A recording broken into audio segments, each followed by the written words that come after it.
అవును. యా, నేడు ప్రజాక్షేత్రంలోకి కేసీఆర్ జనగామ సూర్యాపేట నల్గొండ జిల్లాలో పర్యటన. ఇది ఎట్లుంటే తెలుసా? తిన్నామా పడుకున్నామా తెల్లారిందా, తిన్నామా పడుకున్నామా తెల్లారిందా, ఇంతే ఉంటుంది తప్ప ఏది ఉండదు.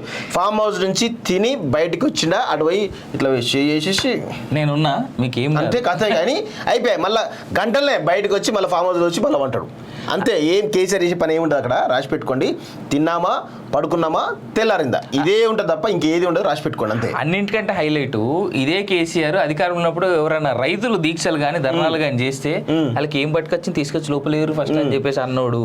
ఖమ్మం మిర్చి రైతుల బేడి లేచినటువంటి దొంగ కేసీఆర్. అదేవిధంగా అనేక మంది రైతు ఆత్మహత్యలకు కారణమైనటువంటి వాడు కేసీఆర్. ఈరోజు వచ్చి శుద్ధపూస మాటలు చెప్తా ఉన్నాడు. అసలు రైతులు కానీ ఎవ్వరు కానీ దయచేసి నమ్మొద్దు. 100 ఎకరాల భూమిలోనికి రైతు బంధు ఇచ్చినటువంటి దొంగ కేసీఆర్. అన్నిటికంటే హైలైట్ ఇప్పుడు ఉన్నటువంటి ఆ గజ్వేల్ ఫామ్ హౌస్ పక్కన మీకు గుర్తుండాలే, చూస్తున్నటువంటి వీక్షకులకు రిక్వెస్ట్ చేసేది ఒకటే, ఆ ఫామ్ హౌస్ గడుతున్నప్పుడు ఫస్ట్ ఆయన ఉన్న ల్యాండ్ ఎంత, ఇవాళ ఆ ఫామ్ హౌస్ చుట్టుపక్కల ఆయన సొంత ల్యాండ్ ఎంత? ఒక ఎకరంలో పెద్ద బావి ఉంటాడట. ఆ బావిలో మొన్న లాస్ట్ ఇయర్ ఒక అబ్బాయి కూడా చనిపోయాడు వాస్తవంగా. 40 ఎకరాల ఫామ్ హౌస్ కేసీఆర్ సీఎం అయిన తర్వాత 600 ఎకరాలు అయిందట. ఇక చెప్పండి, మీరు చెప్పాలి. ఆ రోజు దాకా రోడ్డు కూడా చక్కగా లేనటువంటి ఫామ్ హౌస్ ఇవాళ ఎన్ని రోడ్లు వచ్చినాయి ఆడ?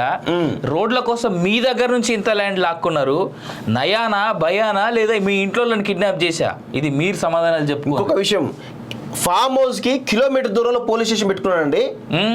First of all Revanth Reddy గారు, నేను చాలా సందర్భాలు చెప్తా ఉన్నాను, ఫస్ట్ ఆఫ్ ఆల్ మీరు గతంలో కేసీఆర్ ఇచ్చినటువంటి దాచిన జీవోలను బయట పెట్టని చెప్తాను, బయట పెడతలేవు. అదేవిధంగా రాచకొండ కమిషన్, కేసీఆర్ దుర్మార్గ పాలక నిదర్శనమైనటువంటి రాచకొండ అనేటువంటి పేరును తీశారని చెప్తా ఉన్నాం, కమిషన్ పేరు మార్చాలని చెప్తా ఉన్నాం, అది చేయట్లేదు. అదేవిధంగా ఫామ్ హౌస్ కు కూతవేటి దూరంలో ఉన్న పోలీస్ స్టేషన్ అవసరం అక్కడ, అది తీసేసి ఇమీడియట్గా అది తీసేసి వేరే కాడ పెట్టండి అవసరం అనుకుంటే. అంటే కేసీఆర్ కోసం పోలీస్ స్టేషన్ ఉండాలా? కూతవేటి దూరంలో ఫామ్ హౌస్ కూతవేటి దూరంలో పోలీస్ స్టేషన్ ఉంటుంది.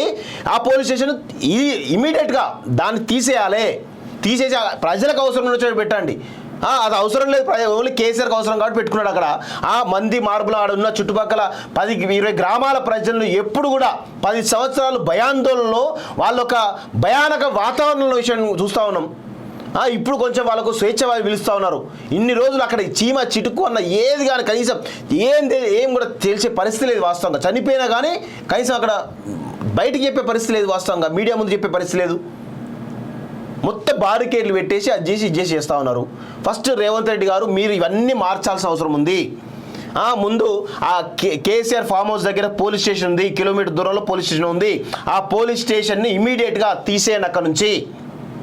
ఆ తర్వాత రాచకొండ పోలీస్ కమిషనరేట్ ఉంది, దాన్ని పేరు మార్చమని చెప్పేసి మేము డిమాండ్ చేస్తూ ఉన్నాం. అది వెలమల రాజ్యానికి ఇది ప్రతీక కనబడతా ఉంది. ఇలా చాలా మిస్టేక్స్ ఉన్నాయి, రేవంత్ రెడ్డి కరెక్ట్ చేస్తున్నాయి. ఇదే కాదు, బంజారాహిల్స్ లో ఉన్నటువంటి ఇంటి దగ్గర కూడా ఇప్పుడు ఏదైతే నందినగర్ లో ఉన్నటువంటి ఇల్లు ఉందో దాన్ని కూడా ఎక్స్పాన్షన్ చేస్తున్నాడు. ఉన్న ఇంటిని పక్కన ఇల్లు ఆ గల్లీలో ఉండేటోళ్ళందరినీ ఏ రకంగా బెదిరిస్తున్నాడు. ఈ రోజు అధికారం లేకపోయినా ఏం లేకపోయినా ఇప్పటికీ ఇబ్బందులకు గురి చేస్తూ ఇండ్లు కొంటున్నాడు వాళ్ళని. దీన్ని బట్టి అర్థం చేసుకోవచ్చు అధికారం పోయినా కానీ ఏ రేంజ్ లో ఇది ఉన్నది అనేటువంటి. తండ్రికా కూతురికా వరంగల్ ఎంపీ టికెట్ పై కాంగ్రెస్ తర్జన భజన. ఫ్లాష్ సర్వేలో శ్రీహరికి పాజిటివ్ రిపోర్ట్. ఏఐసీసీకి వెళ్ళిన ప్రతిపాదనలు కానీ కూతురికి ఇప్పించుకునేందుకు ఆయన ప్రయత్నాలు. అందుకోసమే పార్టీ మారినట్టు స్పష్టం. ఒక సోదరిగా బిడ్డగా తనను ఆశీర్వదించాలని కావ్య కామెంట్. టికెట్ ఎవరికి అనేది నేడు రేపు క్లారిటీ అనేది తెలుస్తుంది. వాస్తవంగా కూడా కాంగ్రెస్ మాస్టర్ ప్లాన్ లో భాగంగా కడియం శ్రీహరికే టికెట్ ఇచ్చేటువంటి అవకాశాలు బలంగా ఉన్నట్టు మనకు ఢిల్లీ వర్గాల నుంచి సమాచారం వస్తూ ఉంది, అనధికారిక సమాచారం. కానీ ఇక్కడ విషయం ఏంటంటే, ఇక్కడ స్టేషన్ గన్పూర్ ఎమ్మెల్యేగా ఉంటూనే ఆయన ఎంపీగా పోటీ చేసి గెలిస్తే స్టేషన్ గన్పూర్ ఎమ్మెల్యేగా తన బిడ్డ కావ్యకు అవకాశం అని చెప్పి కాంగ్రెస్ పార్టీ ఒక మాస్టర్ ప్లాన్ వేసేది వాస్తవంగా. ఎందుకంటే ఇక్కడ వరంగల్ లాంటి ప్లేసెస్లో ఆల్రెడీ కాంగ్రెస్ బలంగా ఉంటుంది. అక్కడ ఎంపీగా గెలవడం ఖాయం కాబట్టి బలమైన వ్యక్తులు కావాలి కాబట్టి ఈరోజు వీళ్ళని తీసుకోవడం జరిగింది వాస్తవంగా. అది కడెన్సీ గారికి ఇస్తేనే అక్కడ కొంత టైట్ ఫైట్ అయితే ఇవ్వగలుగుతారు. కానీ ఒకవేళ బిడ్డకి ఇస్తే మాత్రం ఖచ్చితంగా అక్కడ కొంచెం ప్రాబ్లం అయ్యే పరిస్థితి ఉందనేది కాంగ్రెస్ వర్గాల నుంచి వస్తున్నటువంటి సమాచారం. కాబట్టి ఖచ్చితంగా అక్కడ చాలా వరకు నాకు తెలిసి అయితే వరంగల్ ఎంపీకి సంబంధించిన దాంట్లో కడెన్సీ గారికి ఎక్కువ శాతం మొగ్గు చూపే అవకాశాలు కనబడతా ఉన్నాయి. లేదంటే కడియం కావ్యకి అయితే కన్ఫర్మ్ అయ్యే అవకాశం అయితే కనబడతా ఉంది. కానీ ఓవరాల్గా ఒకవేళ వీళ్ళకి ఇస్తే కనుక వీళ్ళకు ప్లస్ ఆడ గడ్డం వివేక్ కొడుకు కన్ఫర్మ్ అయిపోయింది, మల్లురాయ్ కన్ఫర్మ్ అయిపోయింది. కానీ మాదిగ సామాజిక వర్గం కూడా ఒక్క టికెట్ ఇవ్వలేదు కాబట్టి వాళ్ళందరూ మాదిక సామాజిక వర్గం అంతా కూడా ఈరోజు పెద్ద ఎత్తున బీజేపీ వైపు షిఫ్ట్ అయ్యే ఆలోచనలో పెద్ద ఎత్తున ఉంది. ఆల్రెడీ వాళ్ళు ఆ ఎస్సీ వర్గీకరణతో వాళ్ళు ఆల్రెడీ షిఫ్ట్ అయిపోయారు. ఇంకో కొంత ఎక్కడైతే ఉన్నదంటే వాళ్ళు కూడా షిఫ్ట్ అయ్యే ఆలోచనలో ఉన్నట్టు మనకైతే క్లియర్గా తెలుస్తూ ఉంది. చూద్దాం ఏమైతుందో. కాంగ్రెస్లోకి విజయలక్ష్మి అండ్ పురాణం సతీష్. ఈ పురాణం సతీష్ ఎవరో ఈ క్యాండిడేట్ అనే హిస్టరీ వేరే ఉంటుంది, తర్వాత చెప్తాను నేను. నా కుమార్తెకు కాంగ్రెస్ ఎంపీ టికెట్ ఆఫర్, ఉద్యమకారులకు దగ్గర రాని కేసీఆర్, నేను పార్టీ మారుతుంటే బీఆర్ఎస్కు భయం ఎందుకు? ఉద్యమకారులు ఎవరే? ఆయన పెద్ద ఉద్యమం. నువ్వు పెద్ద ఉద్యమకారుడివా? ఆయన మన తలసాని శ్రీనివాస్ అసలు ఉద్యమ ద్రోహులైనట్టు మీకు ఈరోజు డిప్యూటీ సీఎం ఇచ్చిండు, ఎంపీ ఇచ్చిండు, మీరు మళ్ళీ ఎమ్మెల్యే ఇచ్చిండు, ఎమ్మెల్సీ ఇచ్చిండు, అన్ని ఇచ్చిండు. అన్ని గత 10 సంవత్సరాల కాలంలో ఎన్ని రకాల పదవులు అనిపించో ఒక్కసారి చూసుకో. ఉద్యమకారులు అంతమంది కేయు ఉద్యమకారులు చాలా మంది ఉన్నారు. జోరిక రమేష్ లాంటి వాళ్ళు కానీ, బోడ డిన్న లాంటి వాళ్ళు కానీ, అలా చాలా మంది చెప్పుకోవడానికి చాలా మంది పేర్లు వాస్తవంగా చెప్పాలంటే. కానీ ఒక్కరికి కూడా కార్పొరేషన్ చేయడం కూడా డైరెక్టర్ కూడా చేయనట్టు పరిస్థితి కనబడతా ఉంది. దగ్గరికి ఎవరిని రాజ్యసభ వందల కేసులు వాళ్ళ మీద, వాళ్ళకి అవకాశాలు లేవు కానీ మీలాంటి వాళ్ళకి అవకాశాలు ఇచ్చారు.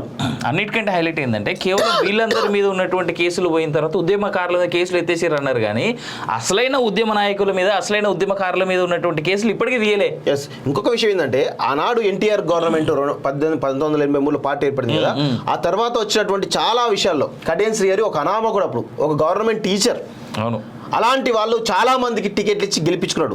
ఎర్రబెల్లి దయాకర్ రావు ఒక రేషన్ డీలర్, కొండా సురేఖ లాంటి వాళ్ళు, మిగతా లాంటి వాళ్ళు చాలా మంది కూడా ఈరోజు ట్రాన్స్ఫర్మేషన్ జరిగింది. పొలిటికల్ ట్రాన్స్ఫర్మేషన్లో భాగంగా చాలామంది సామాన్యులు ఎమ్మెల్యేలు అయినారు, ఎంపీలు అయినారు, మినిస్టర్లు అయినారు. కానీ కేసీఆర్ అనేటువంటి ఒక దుర్మార్గుడు, ఒక దుష్టుడు ఈరోజు తెలంగాణ సర్వనాశనం చేసిండు. పొలిటికల్ ట్రాన్స్ఫర్మేషన్ జరగాల్సిన అవసరం ఉంటే చాలామంది సామాన్యులు ఉద్యమకారులందరూ కూడా ఎమ్మెల్యేలు, ఎంపీలుగా, మంత్రులుగా అవకాశం రావాల్సి ఉండే. కానీ కేసీఆర్ తన స్వార్థ ఆర్థిక రాజకీయ ప్రయోజనాల కోసం ఈరోజు మొత్తం అన్ని పార్టీలు తీసుకొని వాళ్ళకి కీలక పదవులు ఇచ్చేసి, వాళ్ళకి ఎమ్మెల్యే పదవులు ఇచ్చేసి ఈరోజు ఉద్యమకారులను, ఉద్యమకు సంబంధించినటువంటి అనేక మంది మంచి వాళ్ళను, పేదవాళ్ళని అందరినీ, సామాన్యులందరినీ కూడా ఈరోజు దూరం చేసుకున్నాడు. వాళ్ళందరికీ అవకాశాలు కూడా వాళ్ళు మోసం చేసిండు. కాబట్టి ఈరోజు ఆ ఉద్యమకారులంతా కూడా కేసీఆర్ రాజకీయ పతనాన్ని కానీ, కేసీఆర్ మొత్తం అన్ని రకాల పతనాలు చేయడానికి కూడా కంకణం బిగించుకొని పనిచేస్తూ ఉన్నారు. కంకణ బద్దులే పనిచేస్తూ ఉన్నారు. చెప్తా ఉన్నాం కదా, మీరు రాజకీయంగా మిమ్మల్ని బొందబెట్టడం కాదు, అన్ని రకాలుగా బొందబెట్టేదాకా మాలాంటి గొంతుకలు సైలెంట్గా అసలే ఉండవు, విశ్రమించాం కూడా. రాసి పెట్టుకోండి అది. మీలాంటి వాళ్ళకు శాస్త్రం జరగాల్సిందే, మీలాంటి వాళ్ళకు రాజకీయ సమాధి పెట్టాల్సిందే, మీలాంటి వాళ్ళకు అంతకు మించినటువంటి శిక్ష వేయాల్సిందే. దానిలో భాగంగా మాలాంటి వాళ్ళని ఖచ్చితంగా నిరంతరం పనిచేస్తాం. మీరు మీ పతనం పూర్తయ్యే వరకు కూడా మీ ఎట్టి పరిస్థితులు నిద్ర కూడా పోవని చెప్పేసి కూడా చెప్తా ఉన్నాం. రైట్, మాతో టచ్ లో 6 మంత్రులు.